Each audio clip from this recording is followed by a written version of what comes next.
I guess if Brainy's going to do the hand motions, I can say, welcome into Nerd News Now, everybody. How's it going? Welcome in. We're excited to see everyone. I'm excited to see Brainy and Jay, to talk about the things that have happened this week. Suppose we should start with the big news from today. The sad big news, right? I don't know. I thought I was going to start with the fact that I'm on season 3 of Brooklyn Nine-Nine now. Did something sad happen? Yeah. The fact that you're only on season 3 of Brooklyn Nine is the sad part. But then again, I think you may have caught up to me. I can't remember where I stopped. So, but no. Before we went on the air, earlier today we found out about Paul Rubens, aka Pee Wee Herman, passing away, as well as I don't remember his name, but one of the kids from Euphoria passed away today. He was Really? 25. Yes. That sucks. So keep the people who, Sherry and Pateri and the cast of Euphoria in your brains as they deal with that. You do realize there's no space in my brain. It's full of air and junk. That's fair. And I'll be honest, I'm struggling right now just because of the high-pitched squeal from the air conditioner of Brainy's and the fan having to be on here because the air conditioning in my office is off and I couldn't figure out how to get it turned on in time to do the show. Well, we're still open for business, so the air conditioning is staying on. Right. Between Brainy's air conditioning and my fan, I'm hearing all kinds of weird white background noise, and it's making me a little itchy. Jay, can you run over and go pick up a fan so we can bother Kyle a little bit more? Sure. Kyle, Texas to Ohio, how many hours is that? 19 and a half or so. All right, be there soon. Yeah. I'm just going to hold my fan closer to my face just to make it louder. How hot is it there for you guys right now? In my office right now, it's 83.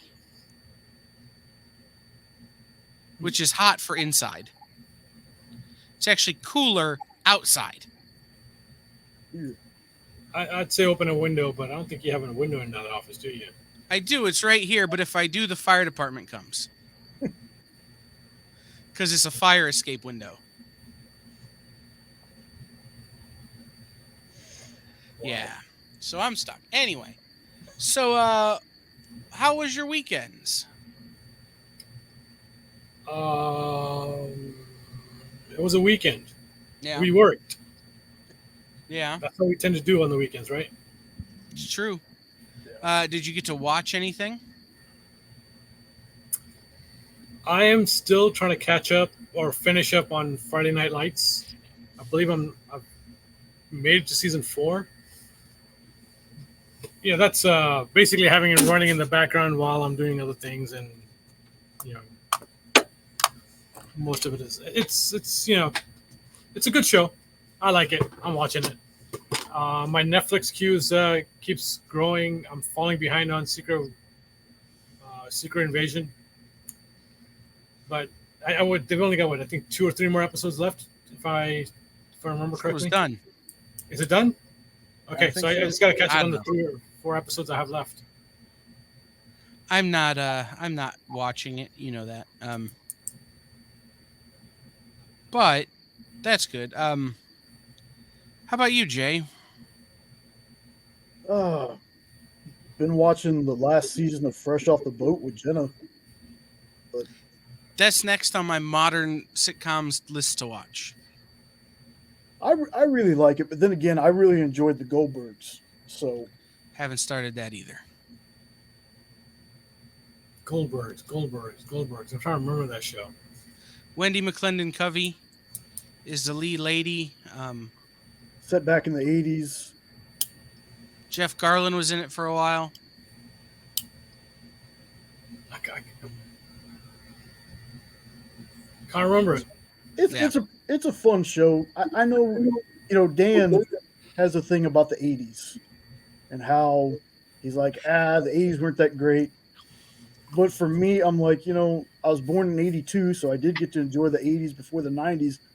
I really dig the show because it's a lot of nostalgia for me. Some of the things that come up on it, so I really enjoy it. And I think I made this statement in one of the previous shows. I still think the shows in the '80s, the sitcoms in the '80s, were more creative and more balanced than they are now.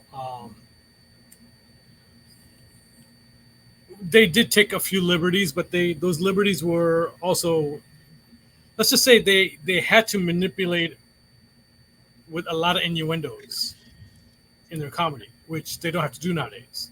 Yeah.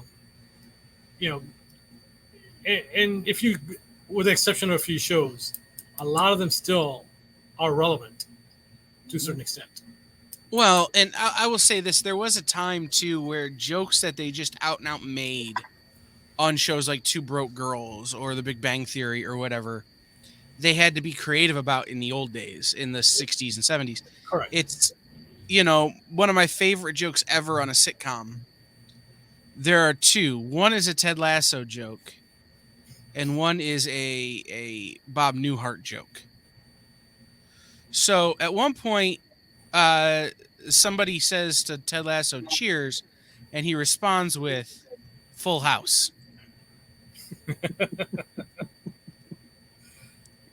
He also, there was another time where somebody said something, he responded with "Kinky Boots," where it was a name of a Broadway musical. Yep. So there's those jokes, which are simple.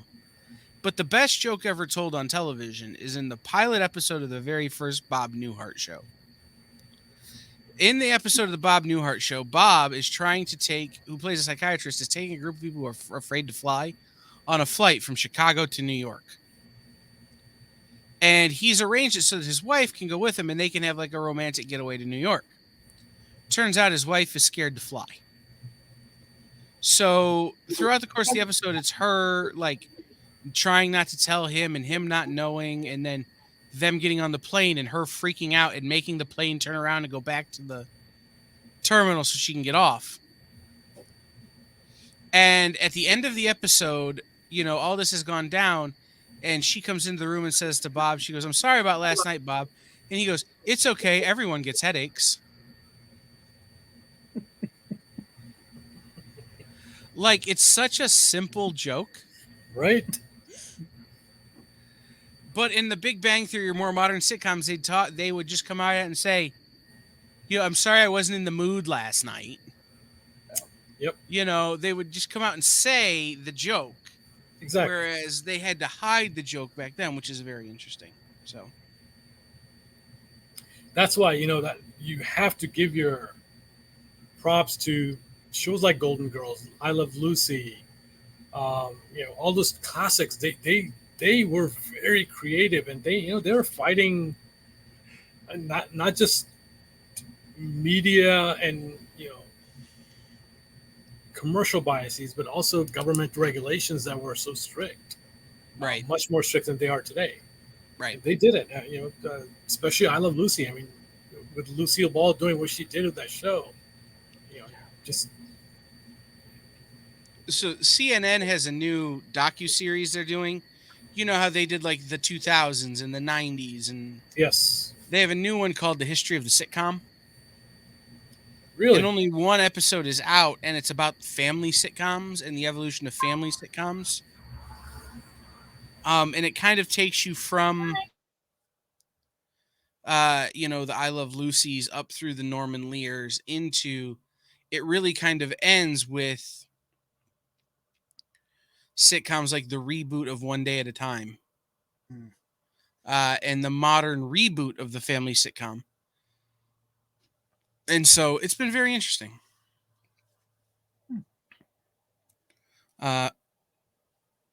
Brainy's obviously dealing with a customer. I want to ask him how he's feeling about Friday Night Lights and whether or not it makes him want to move to Texas and watch football. No. Good. And there's nothing that'll make me want to move to Texas and watch football. Oh, I mean, okay, watching football, great. I might do that. But move to Texas to do it, no. Okay. Nothing. There were a lot of people who were hugely influenced by like Friday Night Lights to get into like Texas high school football. It was Really? weird. Yeah, it was problematic for a Yeah, lot of people. I don't see it, man. But, Well, it's the end of July, which means the end of Jennifer Lawrence July, which means I finished the Hunger Games. Oh, 5 out of 10. understandable. It got a little predictable. You guys buy any Pokemon cards? Got a little predictable there towards the end. Like, you're seeing, oh, okay, so they fixed PETA. Great. After the third movie, they fixed him. Great. Oh, great. They're going to go take the Capitol. I bet you she shoots the other guy. Not the guy, not the Donald Sutherland guy, the other guy. The, I thought that was Julianne Moore. it's Julianne Moore. That's it. Okay. The problem is when I see Julianne Moore, I only see Julianne Moore from 30 Rock, where it's Julianne Moore if she sounds like a Wahlberg. She's going, "This is wicked awesome, Donaghy." Wicked awesome. Jeez. She's got a thick Boston accent, and she's screaming at Alec Baldwin's character. Baldwin. Yeah, that's the only way I can see Julianne Moore from now on. And see, I'm not usually a person that says this about things, but in the case with the Hunger Games stuff, I enjoyed them, but I think the books were a lot better than the movies. Well, and that's so my business partner and my friend who I was watching this with is going, "You really got to read the books. The books are so much better." I go, "Then why did I have to watch the movies?" Yeah. Like I would have, if you would have told me, okay, in July we're going to read the books, I'd have bought them on Audible, and I'd have listened to the books. Mm-hmm. But no, I was sold on, let's watch the movies. Well, now I get a less than stellar experience. And it's, I don't know. The movies are not made for 35-year-old dudes. No. And they're not made for 35-year-old dudes who spend so much of their time thinking about and dissecting the plots of movies and television shows. Yeah. It's like saying that checkers isn't built for chess grandmasters. Like I'm not comparing myself to that, but it's clearly this is not something that you are supposed to look at critically. Yeah. So 100%. Like I said, I'm usually a person who's like, I don't let books have an influence on how I enjoy a movie, but there are some times. And for me, we actually watched the movies first, and then I read the books. So I didn't have that. Well, I read the books. Let me go watch the movie, and well, that's not in. This from the book isn't in the movie. I wasn't like that. But reading the books, I'm like, man, I know for a movie you have to compress things, but a lot of stuff gets left out. And it was a lot of good stuff. It wasn't just filler. It was some good stuff. Yeah, I don't know. Next thing for me though is obviously to finish Brooklyn Nine-Nine and start fresh off the boat. But Teenage Mutant Ninja Turtles Mutant Mayhem comes out this week. Yeah. And I'm trying not to take in any new media or struck work, but it's fighting me. I want to go back a step. I just want to remind you guys are all associated in the comic book industry, so you want to read as many books as you can. Sure, but I will say this. I would much rather read a comic book than a book written by the lady who wrote The Hunger Games. Also, she's a good writer. Right, but I would much rather read her books about Little Bear, which are small children's books, than The Hunger Games, which are made for teenage children. Well, yeah, you're not the target audience for it. Correct. That's my problem. That's why I'm not going to read the books. It's got nothing to do with anything other than I feel a little old. Yeah. But TMNT Mutant Mayhem. So the only thing I know more about than Spider-Man in the world is Teenage Mutant Ninja Turtles. So probably gonna hate it. Mhm. But I'm excited to see it because I love Turtles movies. Oh yeah, no doubt. I mean, geez, when was it Out of the Shadows? Was the last turtle Yeah, I thing think we so. got? It was animated. Oh, there was an animated one. Yes. Hmm. But I don't know if that came before or after Out of the Shadows. Hmm. I don't remember the timeline. I'll know by the time the movie comes out, though. Because if you think I'm not going to research that, you're wrong.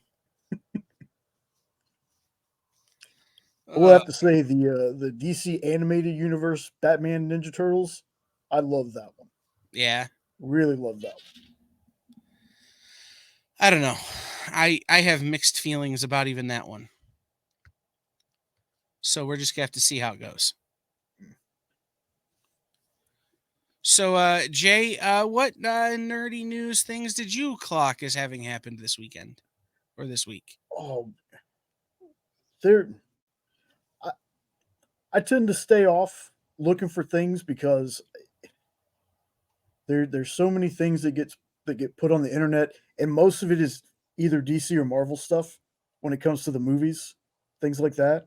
So I try to stay away from that because outrage gets clicks, and there's some things out there that I'm just like, no. So the nerdiest thing that I had for was Paul Rubens passing, because I as a child of that era, Pee Wee's Playhouse, yeah, It's hundred true, man. percent, It was a big hundred part. percent, yeah. Yeah, Lawrence for me. Fishburne as a cowboy, come on. Yep. Yeah. Huh. Pee Wee's Playhouse, Dinosaurs. Mm-hmm. There was another one that I just had in my brain. Pee Wee's Playhouse, Dinosaurs, Bill Nye the Science Guy, and there was Vern, uh, Ernest. Ernest goes to Oh, college. Ernest. Ernest goes to Okay, camp. Ernest goes yeah, to space. Jim Varney. Yeah, Jim Varney. All those are things that are like core memories of my childhood Mm-hmm. in a weird way. Like that I don't ever remember ever having actually watched any of that stuff, but I know all the references, so I musta. Yeah. Like it's like I don't remember actually sitting and watching Dinosaurs, but when that theme song came on, I'm like, I have seen this. Mm-hmm. You know, that one, yeah. I watched something else this weekend that was interesting. I watched a documentary called To End All Wars, which was a biopic of J. Robert Oppenheimer. Oh. It was actually a documentary, a documentary of J. Robert Oppenheimer. And it was really interesting. I had one problem with it, and it's why I'm not going to go see the film Oppenheimer. And that reason is that one of the experts that they bring in to talk about Oppenheimer is Chris Nolan. Hmm. And so it makes me feel like the movie Oppenheimer is like, I don't know, some sort of act of worship. Because in the way he talks about Oppenheimer in this documentary, it's like he wants to be Oppenheimer when he grows up. And it just kind of, I don't know, it felt like it colored his opinion, or his fondness for Oppenheimer as a character colored his opinion on Oppenheimer as the person. And so I'm not sure how impartial the documentary was. And at the same time, I'm not sure that the movie can be looked at as a true biopic in that regard because of that. Like it's more of a wish fulfillment sort of circumstance. So I am not going to drive the hour to see Oppenheimer in IMAX. It's not going to happen. So Kyle, being the intellectual, watched the documentary. You want to know, outside of the little bit I learned about in school about Oppenheimer? You know how I know most of my facts about him? Big Bang Theory? Epic rap battles of history when he fought Thanos. Oh, that's fair. I will say though, watching this documentary and um I bought a t-shirt. So one of Oppenheimer's famous quotes was actually him quoting the Bhagavad Gita, which is the "I am now become death, destroyer of worlds." Hmm. Somebody took that quote and put it on a t-shirt with the Barbie logo in the Barbie font with glitter. You're very wrong if you think I didn't buy that shirt. Because I need a shirt that says I am now become death, destroyer of worlds. I don't really care what font or color scheme it's in. Just because it's in pink doesn't go stop me. But no, it was so yeah, I mean that was it was interesting, the documentary. And like I said, I just don't know if I could trust Chris Nolan's interpretation now. I got you. You know, it's very strange. It feels like the older I get, there's stuff that I watch now. There's no way I would have watched when I was younger, like documentaries and how it's made and all the other things. It's very strange how the older I get, I'm like, oh wow, I want to know how a bowling ball's made. See, I was always into documentaries and stuff. Like that's always been my jam. But I'm a very specific kind of documentary watcher. Mm. Like I love a documentary about a band. I don't even care if I like the band. I love a documentary where it's like, and then they went into the studio and they made this record with this song on it, and they fought about this thing, and this guy did all this cocaine, and this guy got in a fight with this guy, and this guy killed somebody. And I'm like, this is fascinating. I didn't know that all that went into Touch by Squeeze. You know, I didn't realize how much violence went into Too Shy by Kajagoogoo. Like, Jeez. it's, and then when it's a band I like, of course, I'm super interested. Right. But I love music documentaries. I like a documentary on like a sport or something I don't know anything about. One of the best documentaries I've watched in a long time was that "Till the Wheels Fall Off" documentary about Tony Hawk. Oh yeah. That one was really good. But yeah, I like documentaries on very specific topics. I see. It's very strange. Also, I'm very strange in this aspect. I'm not a big sports person. I would rather play than watch. But if you give me a good sports movie, I'm all about it. Necessary Roughness, Varsity Blues, Major Airbud League. 2, Golden Receiver. Maybe, yeah, maybe. But you give me those, and I'm into it. But if you try to sit me down to watch a game, I'm just like, I'm bored. I'd rather just play it. Well, and that's like for me the other night, found myself watching Vert Best Trick at the X Games. I don't care about skateboarding, but it's all, that's something that will hold my attention. Yeah. So I hear you. But no, this Oppenheimer documentary was pretty good. I refuse to watch. There's a new 3-part documentary on the history of DC Comics Mm-hmm. that's on HBO that I refuse to watch now because, well, I'll just be honest. I was told not to by a legendary creator in our industry who was like, that is a bigger work of fiction than this stupid Stan Lee documentary. Wow. Yeah. And I trust this creator who is a big name and is a legend to tell me this is inaccurate. I worked there. I know. Okay. I trust you. Hmm. So I'm sticking to the good documentaries on the comic book world, which is to say Loki season 1 is a good documentary. Guardians 1 through 3 and the Guardians Christmas special are also good documentaries about life in space. When you have to deal with a Thanos. True. True. But yeah, no, it was good. Caught the Image one not too long ago. Took me forever to finally sit down and watch it. I really liked the Image one. Which one? The Image documentary? Yeah. I can't remember what it was called. Yeah, I don't remember either. But I know the one you're talking about. Yeah. Yeah, that was a pretty good one. I don't know. I'm running out of shows. I'm worried I'm going to have to start watching like Green Acres Nothing wrong with that. or the Beverly Hillbillies. Definitely nothing wrong with that. Well, but I've seen them all. Yeah.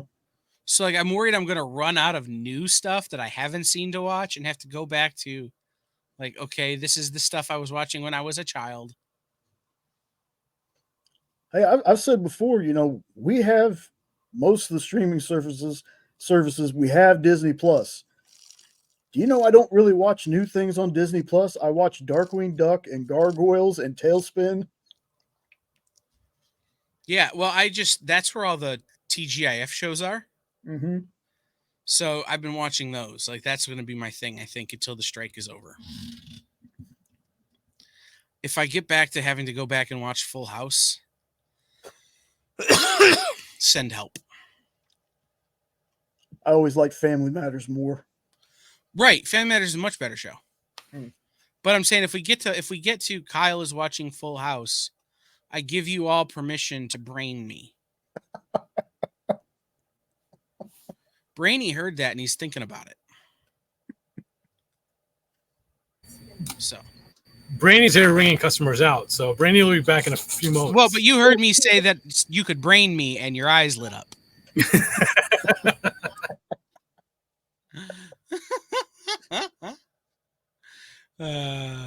That's funny. That's good timing. Just the right timing on that deal there. So what else is new, Jay? What should we talk about? Had a great interview with Jen and Sarah Frazetta today. I'm going to be 1,000% honest with you. I had to look up Frazetta. I'm not You didn't somebody know Frank Frazetta? No.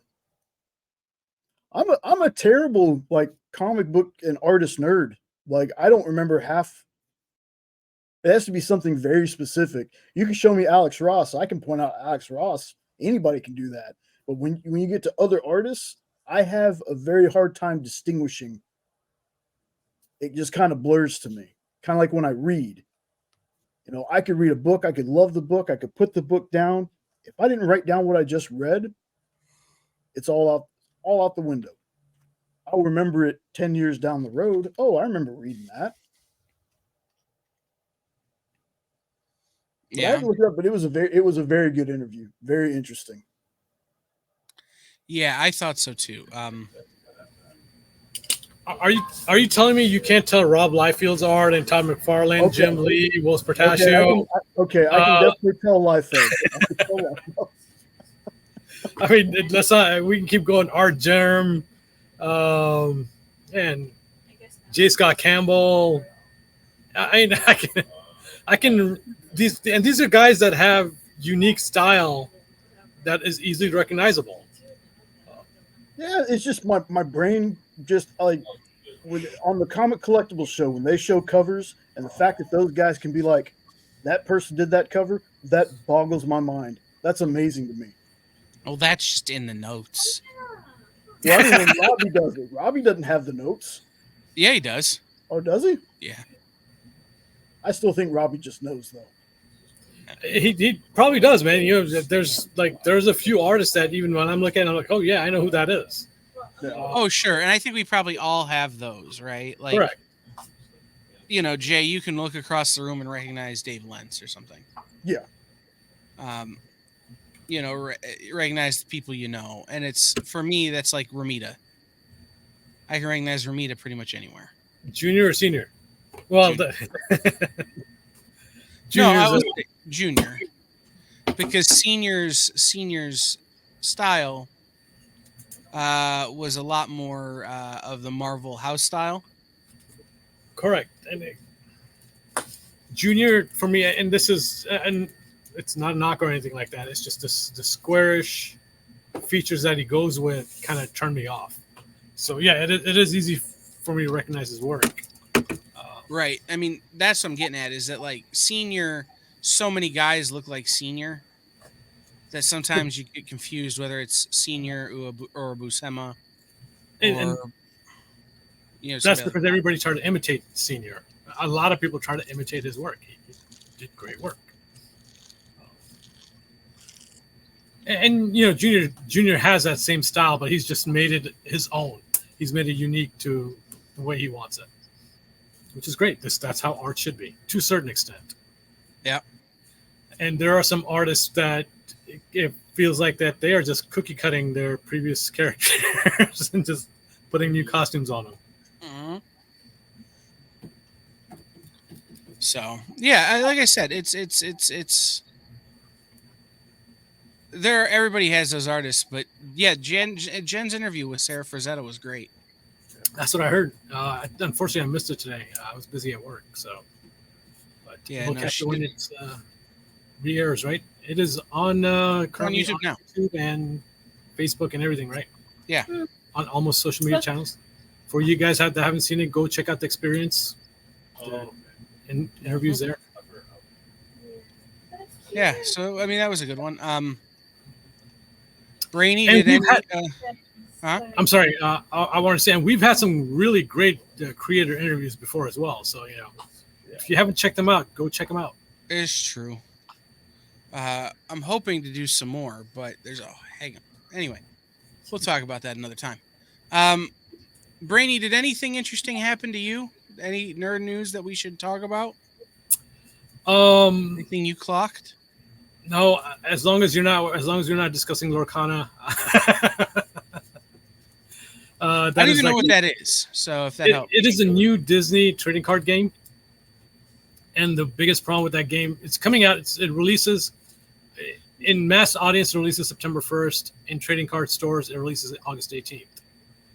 The problem with the game right now is the demand is like 1,000-fold what supply is, and almost every retailer is getting from 10 to 20% of what they initially ordered.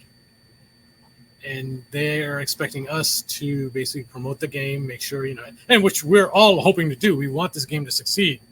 But it is getting more and more difficult to try to balance out and take care of your customer base, the people who are actually going to play, versus the flippers, the guys that are going to buy it and turn it right back around and put it on their eBay account right then and there. Because they want to try to make their money as well, so we're all trying to find a balance with that game. But if you want to play, Kyle, you can watch the video. It's an easy game to pick up with enough complexity that I think the game will last. I'm good. You might like. And I'll tell you why. I'll tell you why I'm good, Brainy.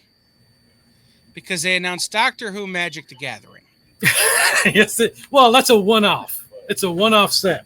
Doesn't matter. And that is a nerd news we should be talking about, actually. Right. So Magic the Gathering is a game I already know how to play. So I don't have to relearn how to play. And since you know Magic, you'll pick up Lorcana very easily if you want to. Sure, but I don't have to learn the words or the phrases or the terminologies or deal with the mouth breathers. Yeah, and we this weekend we were practicing with some proxy decks, and we would tease whoever would say, "Hey, you got to tap that card," and we're like, "You can't use tap. Watsy will come after you." It's true. You can't use tap. Can't use tap. But no, so I will probably wind up playing the Doctor Who Magic the Gathering. Sweet. And then that will inevitably lead me back into a Magic the Gathering addiction that I've managed to cure myself of twice now. But it will be an unavoidable set of circumstances as it relates to the Doctor Who set coming out and getting back into playing Commander. There are new Commander decks out, so. Well, and then it'll be, I guess I need to build one. Let me go get my cards. And then we'll be sitting here on the air, and because I'm addicted, it'll be, Should I put Pox in this deck or no? That's illegal. Okay, so I'm putting it in. But beyond that, I don't know. I can't think of anything. I think we're all. It's after Comic Con. It's been a slow news week. We're following 1 week right after, so it's Right, and the week after Comic-Con is always a little slower. Yep. I think they released the Loki season 2 trailer. I think I saw that floating around. I'm excited for that. No. I think I've lost. Maybe if I watch it, it'll get me back into it. But I've lost my appeal for Loki right now. And Kyle's, of course, not watching it because he's supporting the strikers. So. But like I said, once I watch trailers, so like, there's a number of reasons why I haven't seen it. One being he's been asleep during work, and second being he's been asleep when he's off the work. Yep. Hey, we are live, Kyle.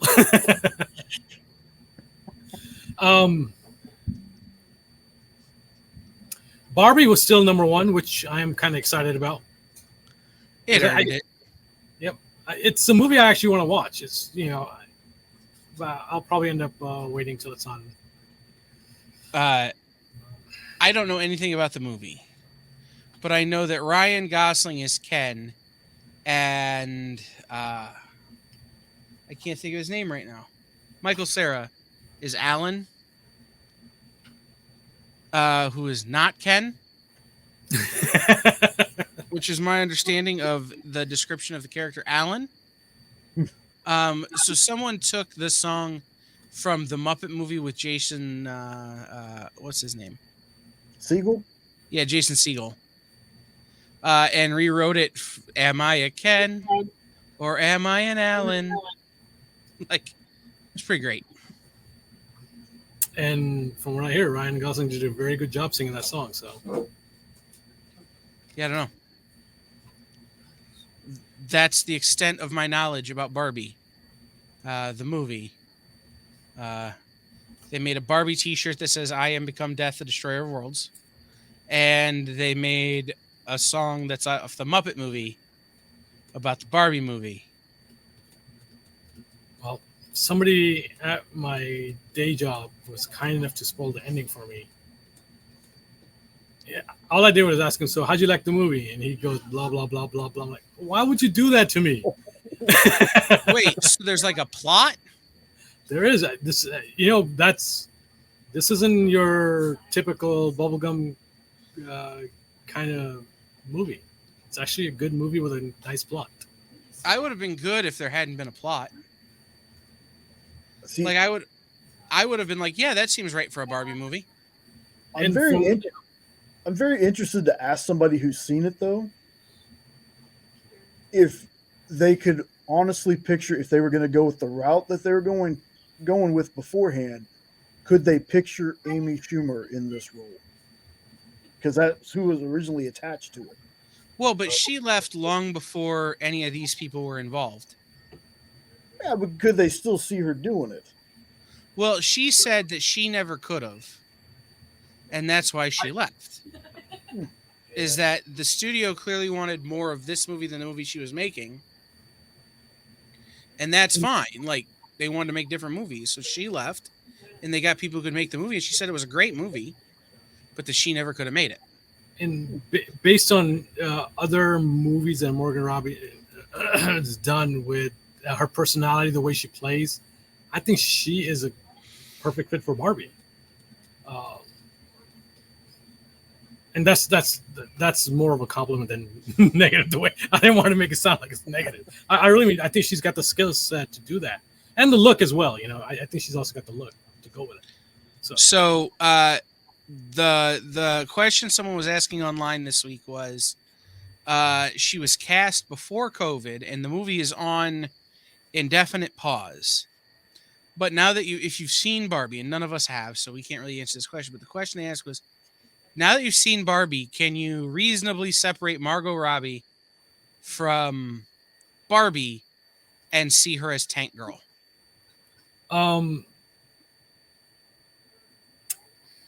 if you can get past that she was also Harley Quinn and did an amazing job as that, I think it's very, very possible. Yes. She did an okay job as Harley Quinn. I think she did a good job as Harley Quinn. I've seen, she's no Kaylee. Kaylee Cuoco. Yeah, Cuoco. I Right. still, but Kaylee's doing the voice as opposed to where Margot Robbie did, all the action scenes. Well, Well, and I will say this: Kaylee Cuoco wasn't saddled with that terrible Birds of Prey movie. true. Well, here's my thing when it comes to this. When it comes to fans of Harley Quinn that said that they don't think Margot Robbie did a good job. Take this for what it's worth. But when is Paul Dini the sole creator or co-creator of Harley? That's a hard answer. Okay. There's, I mean, in comic books, there's usually multiple. There's two creators. There's the artist and the writer.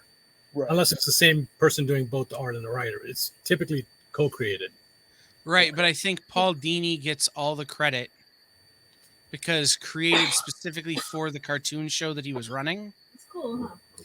It's a hard question only because I don't know the actual. On this day, Paul Dini came up with this idea and vocalized. It's not like Spider-Man where we know that this was the creative process for it because it's been documented. Then let me make it a little more vague. When the creators of a character say, "This is how I envision this character live action," there's not many fans that are going to convince me otherwise that person didn't do a good job. Agreed. That's just me. Right. And I think she did a fine job with the hand she was dealt. And that's where what the key is, Kyle. It's the hand that she was dealt. Right. Remember, making a movie, you've got the writer, the director, the producer, the actor, and all those people trying to portray their vision with one character in that instance. At the end of it, we still blame either the director or the actor, but it's all those hands. If the producer says, "Hey, I don't like you doing it this way," and the writer's like, "That's not how I wanted to write this character. You need to," and then of course they don't have as much say, but they still have influence over it. Overall, I think she did a good job, but that's just me. Yeah. I just don't know if I can see her as Tank Girl now. But I don't know that I'll ever see anyone other than Lori Petty as Tank Girl. Right? I just don't know that my brain will ever accept that. It's understandable. So, should we talk about some new books that are out this week? If you have a list, unfortunately, I don't have a list again. Gee, if only you were at a place where there was a system that was meant to count and categorize these things. So we're in the process of changing our system. So I'm trying to put as little work into this one as possible. It's cool. But yes, I'm supposed to have them done by Monday, but I'm now on Tuesdays because sometimes our distributors don't get us our files that we need until Monday evening or Tuesday morning and stuff like that. So that's fair. So big number ones coming out this week. The Death of the Venomverse #1, which may or may not be relevant, but Death of the Venomverse. There's a bunch of talk about Star Wars Dark Droids in retailer groups. I'm personally excited for Dark Droids just because it looks really cool.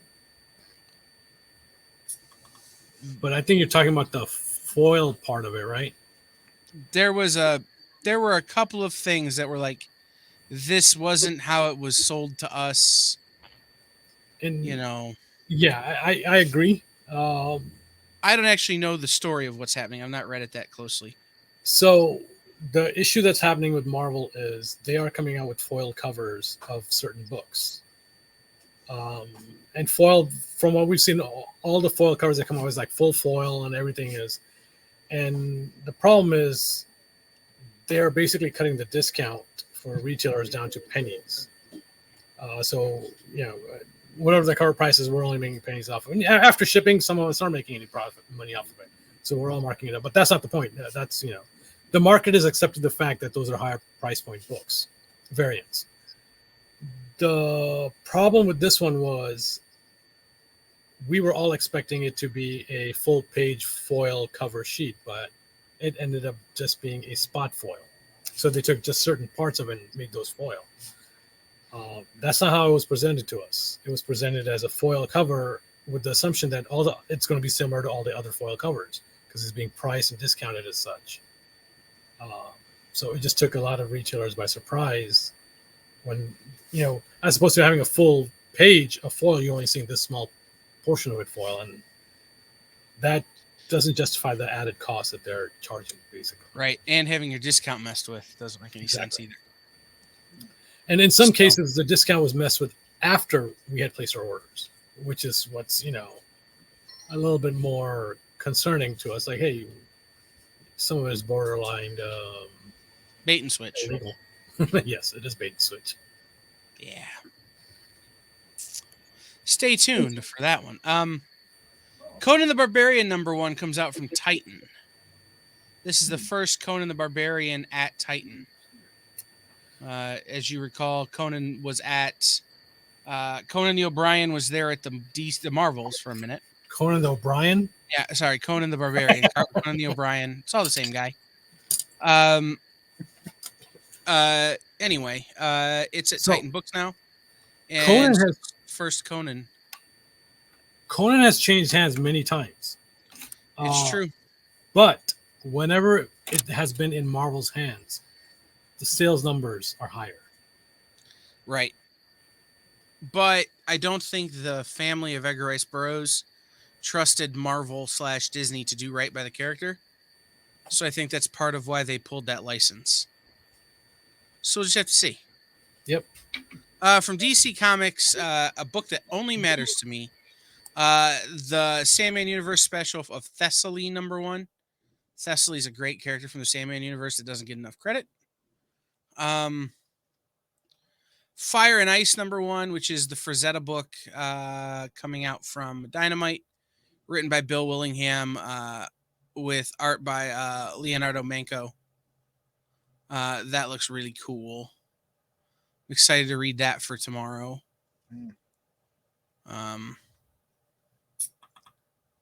Let's see what else. What else is of note coming out this week? Buffy the Last Vampire Slayer #1, which Buffy the Last Vampire Slayer already came out once. So this is Buffy the Last Vampire. Buffy the Last Vampire Slayer. Part 2. I guess part 2 #1. Meanwhile, a comic shop anthology. This is written by Scott Snyder, Brian Michael Bendis, and Jeff Johns, and Josh Williamson, and Dan Johnson, and Eva Cabrera, and a bunch of other names you'll know, like Sue Lee, and illustrated by a bunch of great people. But it's an anthology about stories from inside the comic shop. It's edited by Ryan Higgins. So that is the only reason I will give those stories any credit. For those that do not know who Ryan Higgins is, it might be beneficial for us to let them know. He is I don't know how many stores he has, but he's a retailer. He's experienced retail right for some time now. I'm not sure how many stores he has, though. Yeah, I don't know either. But the fact that he is the one who edited that means that I give the stories credit. Yeah, right. At one point, a friend of mine and I were going to do an anthology called Overheard in a Comic Book Store, which was just going to be quotes taken out of context that people said in our stores, set to like New Yorker cartoons. But we never really got around to that because lazy. And you'd probably get sued up the wazoozies because none of it would make sense that people would be offended by it. No, but we were going to be careful. But it, Because some of the stuff you hear within these walls, you don't ever want to repeat outside of these walls. Right. It was, I'm super into DC comics like Spider-Man. Like, and that would be one of them. That yeah. And it's a guy wearing a Flash t-shirt that says Wonder Woman or that says Deadpool underneath, like the Flash logo. Like, And this is true. We've had people come in and ask for, hey, do you have books where Batman's fighting Spider-Man? Of course, there are books like that, but they're expecting something new, or like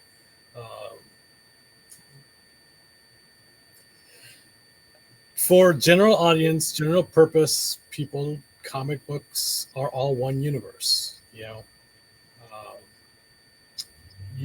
They're still wondering why Spider-Man wasn't swinging on top of Rick Grimes when he was fighting zombies. Why wasn't Captain America using his shield to kill all those zombies?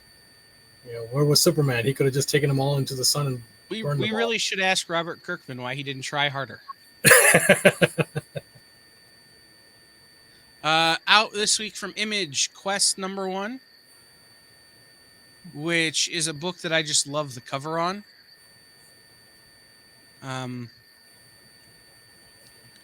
But it's Jonathan Luna who wrote Alex and Ada, and Crystal Wood who was the art who wrote the Black Ballad, are co-writing and arting Quest. And then I think that's about it that is interesting to me as #1s. Project, I think it's supposed to be pronounced Riese, Riese from Mad Cave. It's probably Project Rise, and they just have to rename it because they couldn't get the rights to the original Project Rise. Maybe. But that's another one that's out this week that we're going to be reading. Written by Zach Thompson with art by Jeff McComsey. So, pretty excited for that. Jeff was great on Mother Russia from Alterna and Fubar and some of that indie stuff that he has done. Grendel, Kentucky from AWA was great too. So, that one I'm excited to check out. So, that's interesting. Okay. So, does anybody else have anything they want to talk about before we wrap up for the day? I have nothing other than go support your local shops. Doesn't matter if it's a restaurant or anything like that. And be kind. And be kind. Be kind. Yeah, don't do what I did and go full Karen on your Sure Electronics rep. Oh, that's not a great way. Do that? Because the headphones are not bendy enough.